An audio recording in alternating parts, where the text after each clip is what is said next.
expression. Where one side is saying we are free to express ourselves, the other side is saying your freedoms have limitations. So as a church, what do you think, what are you advising needs to be the middle ground for these two groups? We should avoid doublespeak. Because if we are safeguarding the freedoms as guaranteed in the Constitution, then we should also be able to follow the law.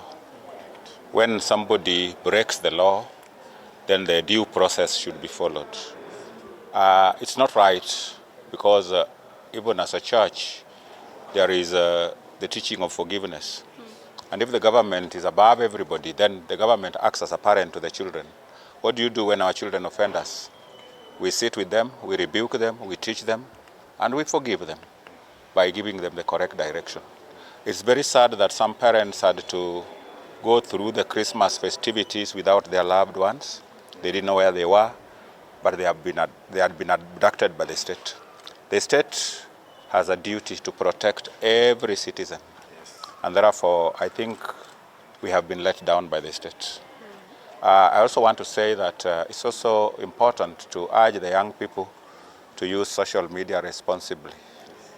When they are using caricatures and all those other things, let them restrain themselves from going to the extreme.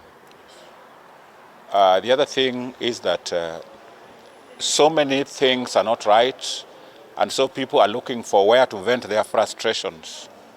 You've seen that people who go to hospital, despite the assurances that the government has always given about SHA, SHIF, Taifa Care Working, the truth is the contrary.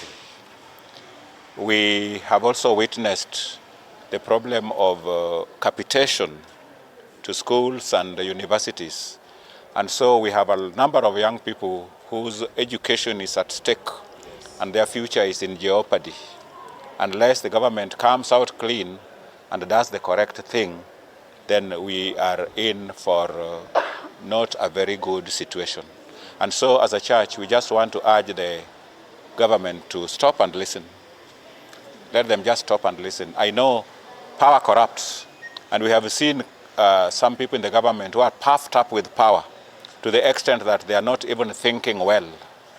When somebody in his right senses stands and says that people are abducting themselves, another one says that Honorable Justin Muturi is lying, a whole former Attorney General and a Cabinet Secretary in this country who is echoing what has happened to his family, I think I want to urge our leaders to be serious.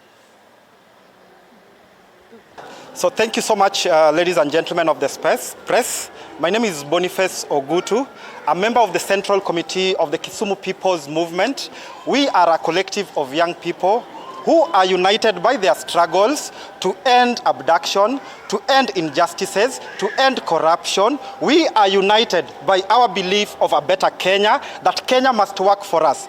We have today come to the church, a safe space for us young people, so that we may express ourselves. We appreciate the clergy of Kisumu, those who have stood and have hosted us, to give us a space so that we can speak, to conduct for us a very important special sermon for victims, for survivors, for anybody who's been affected by this rogue regime, by police brutality and the ongoing injustices that is going on in Kenya.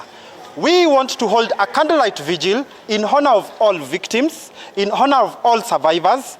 We have had a special mass prayer to speak to the government and urge them and tell them that we as a people, we want an end to abduction.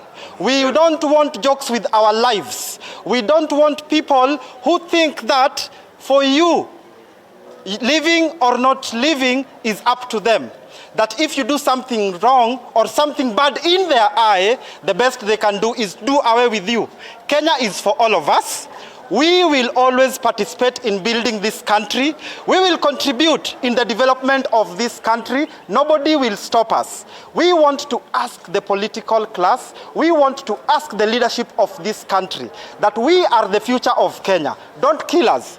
We are the generation of freedom fighters. We will not be cowed. We will not be shaken. We will not be afraid. Whether we abducted, whether brute force is used against us, whether persecution is used against us, we are going to add our voice, amplify the wishes of the people, and say that Kenya must work for us and for all of us. Kenya ni yetu na sio a few selected individuals. Thank you so much. My name is Karen Wamboyo-Manga. I am from Nyando Social Justice Center and a member of Women Movement, Women Human Rights Defenders Movement. And we are here today for the service and we want to thank the clergy of Kisumu for even agreeing to give us a safe space and praying for us as people who are exposed to abduction and victims of abduction, and also the survivors of abduction who are here today with us in Kisumu County. We also want to say that as women and mothers of victims, we want to say that right now, the government has accepted and they have agreed that they're the ones who are abducting our children. As mothers, we want to speak to them and tell them, yes, our children could be wrong, but abducting them and killing them is not a solution. Kenya has got a constitution that lazima tutekeleze katiba, lazima tutumie katiba wakati tunashika hawa watoto. Sisi kama wazazi ama sisi kama wamama, si mara moja watoto wanatukosea, but we have got our own ways of punishing, of talking to our children. So please, we are asking, actually we are not even pleading, we are demanding that the government produce the ones that have not been produced and also stop killing our children, because as mothers we have taken care of our children and we can assist in talking to our children. And we also want to hand our lives to the church, because the church is also speaking, and we thank the church and the clergies that are speaking and also other people. Let us join hand and speak and redeem our country, because wherever we are going right now is not right. Stop killing our children. As mothers, we are crying. Thank you so much. Thank you so much, the members of different organizations who are present here as Comrades. We also want to appreciate the clergy, the church, for inviting us here for this important occasion, where we will be memorizing, we will be giving a vigil to the victims of the abductions. Comrades, what happens when we are living in injustice? Does this government expect us to stay still and be quiet while there is injustice, while we are being oppressed? Does this government expect us to just look when students are not going to university because of a bad funding model? Does this government expect us to just sit still while the healthcare system is failing? No, we cannot stay still. We cannot keep quiet. We will go to the streets. We will go to the churches. We will go everywhere and we will say that this government does not deserve to be a legitimate government. It does not deserve to be in power because it's not doing what it was given the mandate to do. It is not going to try to assassinate us, even in our homes. It is not going to try to kill us when we come to the streets, which is only our only option, because we cannot sit still where we are being oppressed. We have to go to the streets. But when we go to the streets, they are shooting us, they are killing us, they are abducting us. So we are asking this government, please release those who are still abducted. Please atone for the people you have already murdered. And we want justice to prevail, and we live in a just society, because there is no society on this planet where people will be oppressed and they will sit still and not say anything. Thank you, comrades. Your name?